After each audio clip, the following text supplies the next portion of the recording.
Sugeng Rawo sedaya pemirsa Kitab Mawas Diri. Om Swastiastu, Namo Buddhaya, Salam Kebajikan. Dalam kesempatan kali ini, saya akan membawakan sebuah pembahasan yang berjudul Rahasia Puasa Orang Jawa. Dan semoga pembahasan kita kali ini dapat menjadi pengetahuan untuk kita semua. Dan tanpa berlama-lama lagi, langsung saja kita ke pembahasannya.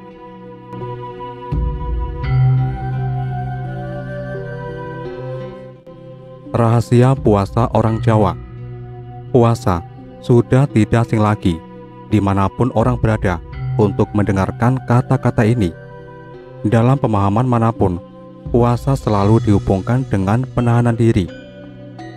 Puasa dalam etimologi Jawa berasal dari bahasa Sanskerta, yaitu upa dan wasa.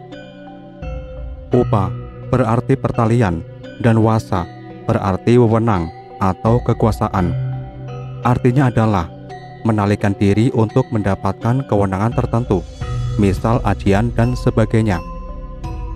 Dalam khasana Jawa, tembung puasa atau poso dapat disanepankan atau diibaratkan ngeposne rasa atau memberhentikan rasa.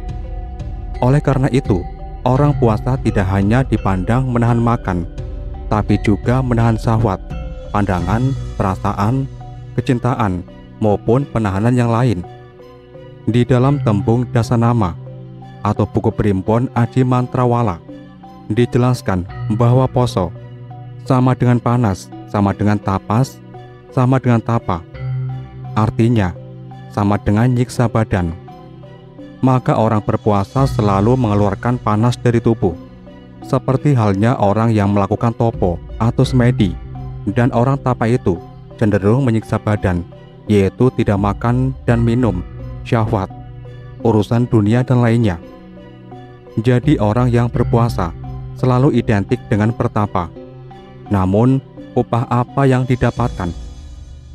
Berpuasa dalam khasanah Jawa ini selalu mengantarkan bahwa setiap perbuatan selalu mendapatkan atau menuai. Dalam bahasa Inggris dikenal dengan The Law of Harvest. Dalam kamus Inggris disebutkan bahwa puasa mempunyai bahasa yang bernama fasting, artinya mempercepat. Dalam bahasa Arab disebut dengan istilah syaum atau syam. Dalam konteks beragama Islam, puasa diartikan sebagai proses menahan diri dari makan dan minum serta nafsu, mulai terbit matahari sampai tenggelamnya matahari. Namun agak berbeda dengan pemahaman Jawa yang secara turun-temurun diajarkan mulai perkembangan agama Buddha dan Hindu, bahwasanya puasa adalah menjalani ritual tertentu untuk mendapatkan pertalian yang diinginkan. Biasanya kalau makan hanya tengah malam atau jam 12 tengah malam. Dan sejak ajaran Islam datang, maka mulai ada akulturasi budaya bagi orang Jawa bahwa boleh melakukan puasa dan makan ketika matahari sebelum terbit dan tenggelam, dengan hasil laku yang diinginkan. Hal ini muncul sejak zaman Kanjeng Sunan Kalijogo, yaitu tahun 1400-an. Lelaku atau biasa disebut laku dalam kamus Sanskerta artinya jalan atau menjalankan. Laku di sini berarti memperoleh sesuatu demi tercapainya tujuan tertentu. Biasanya bagi orang Jawa, puasa laku lebih pada kegiatan untuk memperoleh sesuatu dan berupa kekuatan spiritual.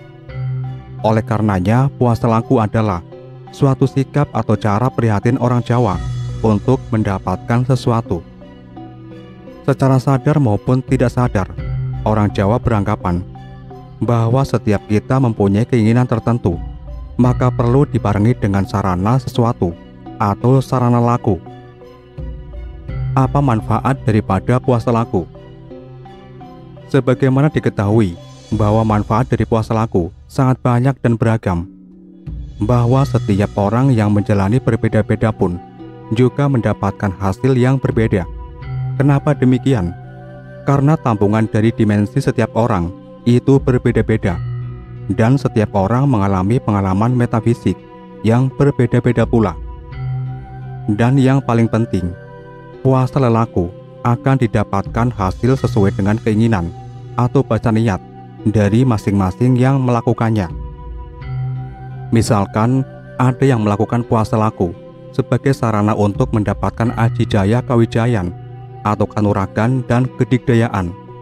Ada pula yang hanya untuk mencari kewaskitaan, ada untuk mencari kedigdayaan, serta ada pula yang menjalankan laku hanya sebagai sarana untuk mendekatkan diri kepada Gusti ingkang murubeng dumadi. Dari sini dapat dilihat bahwasanya melakukan puasa semacam ini akan menimbulkan sesuatu hal sesuai keinginannya. Apakah ada efek samping atau pantangan dari puasa laku? Sebenarnya, setiap kita melakukan suatu perbuatan pasti selalu menimbulkan efek samping, yaitu efek positif dan efek negatif. Sama seperti puasa. Kalau memang dari niatnya sudah positif, maka hasil yang didapatkannya pun juga positif. Dan sebaliknya pula. Dari sejarah adanya puasa laku pun bisa dilihat bahwa jika sebelum diakulturasikan dengan budaya Islam, maka pelaksanaan puasa laku masih pada bantuan kekuatan dari alam lain seperti jin, perewangan, kodam, dan sebagainya. Ketika Islam masuk, sudah banyak perombakan dan menghilangkan sarana yang menuju selain pada Allah. Tapi walaupun umat Islam sendiri kadang masih banyak hidupnya yang mengizinkan untuk tetap dibantu oleh kodam, jin, dan sebagainya. Makanya, dari sini kita bisa melihat bahwa puasa laku selalu dilihat dari niat dengan syarat dan ketentuan yang berlaku. Sebuah kisah nyata. Pernah teman puasa muti selama 40 hari dengan sholat tetap teratur, dan hasilnya pun justru positif, lebih pada memperbesar dan menghaluskan energi dalam diri. Ada pula teman saya yang pernah ngelowong 3 hari dengan tujuan kedigdayaan. Di hari ketiga, dia mendapat bisikan gaib untuk keluar rumah menuju dekat kali, dan ternyata dia menemukan pusaka berupa keris yang muncul dari tanah, seperti muncul begitu saja dengan cahaya yang bersinar. Pernah pula teman berpuasa muti selama 3 hari juga mendapat hasil yang luar biasa hebatnya. Ini disebabkan ada pengaruhnya juga dengan tujuan dari masing-masing individu. Tetapi yang banyak saya jumpai, biasanya efek yang ditimbulkan selalu ke arah positif. Apa saja jenis dari puasa laku? Puasa muti adalah puasa dengan syarat hanya minum air putih dan nasi putih, dengan syarat dan ketentuan berlaku. Kadang ada 3 hari, 7 hari, maupun 40 hari. Puasa muti lebih membawa pada penempaan atau pembentukan energi baru di tubuh manusia. Puasa ngelowong tidak makan dan tidak minum sama sekali. Namun untuk menjaga esensi puasa, maka diperbolehkan waktu sahur dan berbuka hanya minum air saja, boleh tidur sebentar. Kemudian puasa ngeblank, yaitu puasa yang hanya di kamar saja, tidak boleh kena sinar matahari maupun menyalakan lampu. Terpaksa boleh keluar kamar, hanya pas kebelet di kamar mandi dan wudhu. Selanjutnya puasa kungkum, berendam di air, hanya kepala yang nampak, waktu malam tertentu, dan hanya 1 jam saja, dengan syarat dan ketentuan berlaku. Pati geni sebagai puasa penutup dari puasa laku. Dari masih banyak lagi jenis-jenis puasa yang tidak bisa saya ceritakan panjang lebar di sini, dan bisa dipakai untuk penelitian dan pengembangan di masa modern seperti ini. Apa sarana atau syarat dalam menjalankan puasa laku? Tergantung dari syarat yang diajukan dalam setiap laku. Puasa mempunyai sarana yang berbeda-beda, asalkan paham betul apa yang akan dilakukannya. Persis seperti nasihat Sunan Kalijogo dalam Pupuh Durma nomor 27 di Suluk Linglung Syekh Malaya. Aja lunga yen tan weruh kang pinaranan, lan aja mangan ugi yen tan weruh rasanya, rasane kang pinangan. Aja nganggo ugi yen durung weruha arane busana. Yang artinya, jangan pergi kalau belum tahu yang kau tuju. Jangan makan juga kalau belum tahu rasanya yang dimakan. Jangan berpakaian juga kalau belum tahu kegunaan berpakaian. Oleh karena itu, setiap melakukan puasa laku, hendaklah mengetahui betul apa yang akan terjadi setelahnya nanti, agar tidak terjadi kesalahpahaman dalam mendapatkan hasil di masa depan. Sebenarnya, inti puasa orang Jawa itu apa? Suratiro Joyoningrat, lebur dening pangastuti. Sekuat-kuatnya manusia, maka masih luluh dengan pengampunan. Ada yang mengartikan bahwa luluh dengan rendah hati. Artinya apa? Bahwa ajaran Jawa tertinggi dalam menjalani hidup bukan terletak pada saktinya kita, namun terletak pada bagaimana kita bisa menempatkan diri kita sesuai situasi dan tetap rendah hati. Karena orang rendah hati akan malah dijunjung derajatnya oleh orang-orang sekitar. Tidaklah heran jika di zaman sekarang ini, jika masih ada yang mengaku sakti, maka masih dianggap belum cukup dalam menjalankan laku puasanya. Karena istilah Jawa bilang, hal itu masih gembar-gembor dan komedi.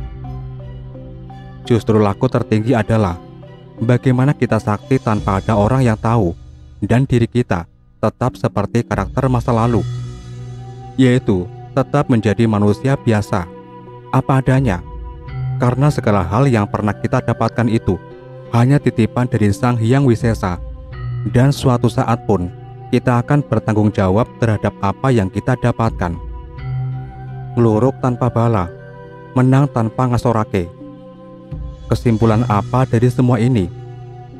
Ngelmu iku kelakone kanthi laku, lekase lawan khas, tegese kang nyantosani, sedya Buddha pangkesing dur angkara, yang terdapat dalam serat Wedatama, yang artinya ngelmu itu didapatkan dengan cara laku. Permulaannya dengan khusus, artinya khusus sangat sentosa, karena semua hal yang terpuji akan mengikis kemurkaan. Bagi orang Jawa, puasa bukanlah sekedar perpindahan jam makan dan minum atau sebuah mekanisme untuk mengejar pahala semata. Namun dalam puasa adalah merupakan tahapan dalam proses pembersihan diri, serta merupakan satu-satunya cara untuk mengistirahatkan mekanisme pencernaan tubuh manusia. Sistem pencernaan ini senantiasa berjalan terus tanpa pernah beristirahat, mulai dari mengunyah makanan hingga masuk dan diolah dalam lambung, dan seterusnya, hingga manusia tidur dan bangun kembali dari tidurnya. Proses ini berjalan terus-menerus tanpa henti. Sistem yang satu ini juga butuh istirahat, dan itu dapat terpenuhi jika kita berpuasa. Ketika berpuasa, sistem pencernaan kita beristirahat, dan sebagai akibat dari proses tersebut, organ-organ tubuh yang lainnya pun jadi ikut berpuasa. Hal ini bisa terjadi mengingat makanan yang merupakan sumber energi serta bahan baku bagi proses pergantian sel-sel yang telah rusak dalam organ tubuh kita jadi tertunda untuk sementara waktu. Puasa pun juga bukan hanya berbicara tentang makan minum saja, namun semestinya juga diimbangi dengan berpuasanya pikiran dan hati kita, sehingga di samping dengan berpuasa tersebut, tubuh kita beristirahat, hati dan pikiran kita juga jauh lebih jernih. Puasa adalah mengendalikan diri akan keinginan-keinginan kita, pikiran-pikiran kita, perasaan-perasaan kita, pembersihan diri dari setan-setan yang bercokol dalam diri kita sendiri. Jadi ketika kita masih memiliki pemahaman bahwa ada setan-setan di luar diri kita yang menggoda atau mengganggu proses puasa kita, kita justru telah lupa akan esensi dari puasa itu sendiri. Berpuasalah dengan kesadaran. Tanpa kesadaran, puasa kita tidak banyak membantu. Tanpa kesadaran, yang akan terjadi adalah seperti yang sering kita saksikan selama ini, yaitu kita masih belum bisa menerima jika ada orang lain di luar kita yang tidak berpuasa. Kita tidak bisa menerima atau merasa tergoda jika melihat warung makan tidak tutup, sementara kita tengah berpuasa, hingga kita merasa haus, memaksa mereka untuk menutup warungnya selama kita berpuasa, dan lain sebagainya. Dengan begitu, berarti kita justru masih memelihara setan tersebut bercokol dalam diri kita. Kita takut tidak bisa mengendalikan diri, sehingga kita merasa perlu untuk menyuruh orang-orang di sekeliling kita agar tidak makan dan minum di hadapan kita, tidak membuka warung makannya di saat kita tengah berpuasa, dan lain sebagainya. Dan itu juga berarti kita telah gagal dalam mengendalikan diri kita. Bersihkan dulu diri kita dari hal-hal tersebut. Itu yang akan menyelamatkan kita, membebaskan kita dari cengkraman dan pengaruh dari setan tersebut. Sesungguhnya dari berpuasa itu, kita justru tengah memberikan makanan bagi batin kita. Batin kita pun juga perlu makanan, hanya saja berbeda dengan makanan yang dikunyah di mulut kita selama ini. Dengan berpuasa, sistem pencernaan dalam batin kita jadi bekerja.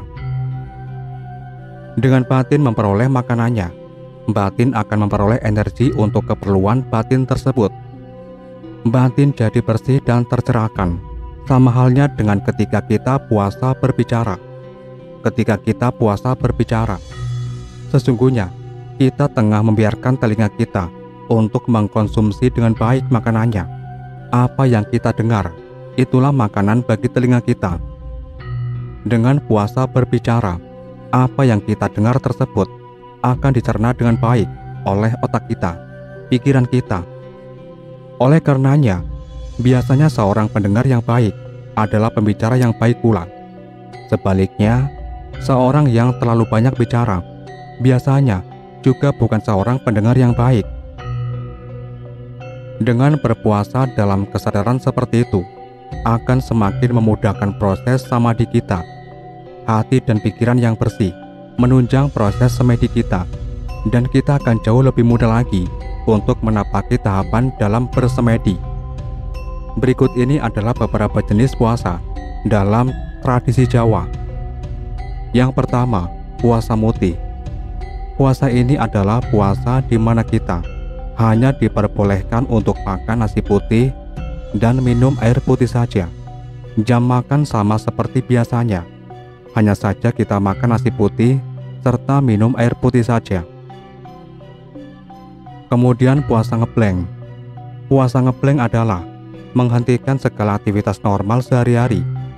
Seseorang yang melakoni puasa ngeblank tidak hanya tidak boleh makan, minum, namun juga tidak boleh keluar dari rumah atau kamar, apalagi melakukan aktivitas seksual.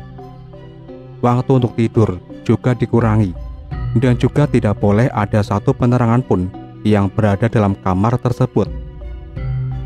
Kemudian puasa patigeni. Puasa patigeni hampir sama dengan puasa ngeblank. Perbedaannya yang nyata adalah jika dalam puasa patigeni kita sama sekali tidak diperbolehkan untuk tidur, jadi harus senantiasa terjaga. Selanjutnya puasa ngerowot. Puasa yang satu ini hampir sama dengan puasa putih. Perbedaannya, jika puasa ngerowot hanya makan buah-buahan saja. Kemudian puasa Senin Kemis. Puasa yang ini seperti puasa pada umumnya, hanya saja dilakukan pada hari tertentu saja, yaitu hari Senin dan Kamis. Kemudian puasa Weton dan Neptu 40. Puasa ini hanya dilakukan pada saat weton atau hari kelahiran saja. Demikian juga dengan puasa Neptu 40. Puasa ini hanya dilakukan pada hari-hari yang berneptu 40. Di antaranya adalah Jumat Pahing, Sabtu Pon, Minggu Wage, Sabtu Kliwon, Minggu Legi, dan Senin Pahing, Selasa Kliwon, Rabu Legi, dan Kamis Pahing. Rabu Pon, Kamis Wage, dan Jumat Kliwon, atau bisa juga Kamis Wage, Jumat Kliwon, dan Sabtu Legi. Kemudian puasa Topong Rame.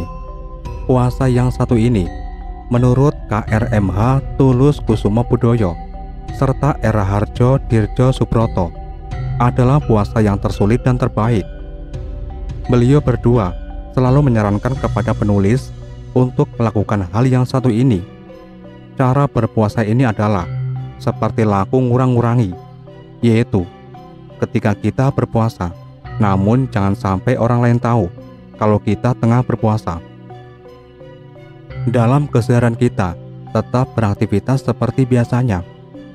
Kita hanya diperbolehkan makan sekedarnya.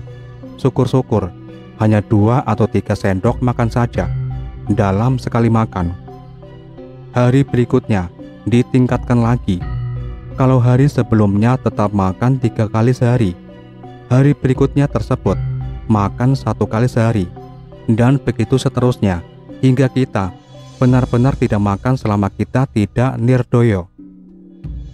Jika kita bertamu di tempat orang atau teman dan kita disuguhkan sesuatu, kita tetap memakannya, tapi hanya sekedarnya saja. Hanya sekedar buat pantas-pantas saja. Puasa adalah hal yang paling istimewa di antara ibadah yang lain, apalagi puasa di bulan Ramadan. Tapi di sini, aku akan menceritakan puasa-puasa selain di bulan Ramadan. Aku akan menceritakan hikmah-hikmahnya berpuasa di waktu-waktu tertentu, yang tata caranya dan aturannya berbeda dengan puasa di bulan Ramadan. Puasa 7 hari 7 malam, hikmahnya bisa membuat seseorang menembus alam suara gaib. Artinya, jika ada seorang mampu tidak makan tidak minum selama 7 hari 7 malam, maka ia akan bisa mendengar suara-suara gaib. Puasa ini seumpama kisahnya Nabi Musa alaihissalam yang sebelum bertemu dengan Tuhannya dan mendengar kalamnya berbicara dengan Allah, ia tidak makan dan tidak minum, juga tidak tidur selama 7 hari 7 malam. Dan Nabi Musa pun akhirnya mengalami hal tersebut. Akan tetapi kalau kita menirunya, maka kita hanya bisa mendengar suara gaib dari para makhluk gaib Allah. Tidak akan seperti Nabi Musa yang bisa berbicara dengan Allah. Kemudian puasa 21 hari, seperti puasa ayam yang mengerami telurnya selama 21 hari. Walaupun ada yang kurang dari 21 hari, tapi itu sangat jarang sekali. Yang lebih banyak adalah 21 hari. Hikmahnya, siapa yang puasa seperti ayam mengerami telurnya, maka ia tidak akan kelaparan dan mudah mencari rezeki, walaupun hanya di kampungnya saja. Seperti ayam yang sanggup bisa hidup walaupun hanya mencari makan di sekitar rumah orang yang punyanya. Kemudian puasa 40 hari. Puasa ini mirip puasa angsa yang mengerami telurnya selama 40 hari. Hikmahnya, orang yang puasa 40 hari tidak akan kena penyakit kronis seperti kanker, gila, atau stroke, dan yang lainnya, kecuali penyakit yang menuju kematiannya. Karena angsa pun kebanyakan tidak pernah kena penyakit, terkecuali mau mati. Puasa 40 hari 40 malam. Puasanya itu seperti puasanya Nabi Musa ketika ingin melihat Tuhannya. Hikmahnya, siapa puasa 40 hari 40 malam, maka dia akan bisa melihat kebesaran ilmu Allah, sehingga ia akan sangat tinggi ilmunya dan akan mempunyai kesaktian. Kemudian puasa 60 hari. Puasa itu seperti puasanya Nabi Isa alaihissalam. Hikmahnya, siapa saja yang puasa 60 hari, maka ia akan memahami ilmu pengobatan, seperti Nabi Isa alaihissalam yang mampu mengobati berbagai macam penyakit. Kemudian, puasa 11 hari 11 malam. Puasa ini seperti puasa ulat biasa yang tidak berbulu di dalam kepompongnya. Hikmahnya, siapa yang puasa 11 hari 11 malam, maka ia akan berubah kehidupannya atau menjadi orang terkenal dalam batas waktu tertentu. Seperti ulat yang tadinya menjijikan, setelah keluar dari kepompong, ia akan menjadi kupu-kupu yang cantik. Sehari puasa, sehari tidak. Ini seperti puasanya Nabi Daud alaihissalam. Hikmahnya, siapa melakukan puasa seperti itu, ia akan disukai suaranya. Hikmahnya, siapa yang melakukan puasa seperti itu, ia akan sangat disukai suaranya, wajahnya, dan juga ia akan hidup dengan berlimpah anugerah. Itulah sebagian hikmah-hikmah puasa, dan kebenaran yang hakiki cuma milik Allah Subhanahu wa Ta'ala. Sekian dulu untuk pembahasan kita kali ini. Semoga bermanfaat untuk kita semua. Dan tetap nantikan pembahasan-pembahasan lainnya hanya di channel Kitab Mawas Diri.